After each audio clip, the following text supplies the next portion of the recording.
31 ka mga high education institution sa Central Visayas ang nangayo og aumento sa tuition sa school year 2024-2025. Sa nato ang detalye, yan ang report. Sa 31 ka mga HAI, 14 nini ang nag-apply og aumento sa maabot nga first year college, samtang 17 ang nag-apply og tuition fee intero year level alang sa tuig 2024-2025.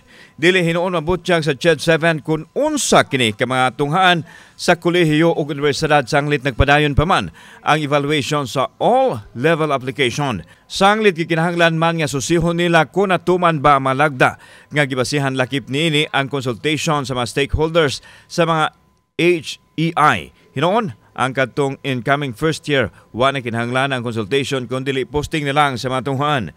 Sagad sa mga rason sa tuition fee hike ang pagpauminto sa sweldo sa mga magtutudlo o pagpalambo usab sa mga tunghaan.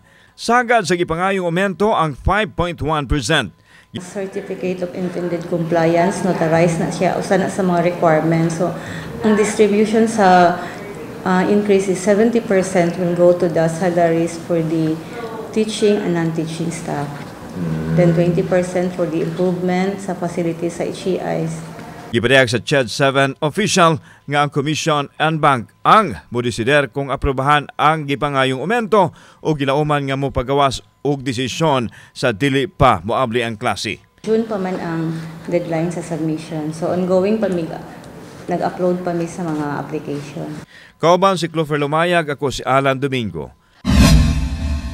Balitang Bisdak.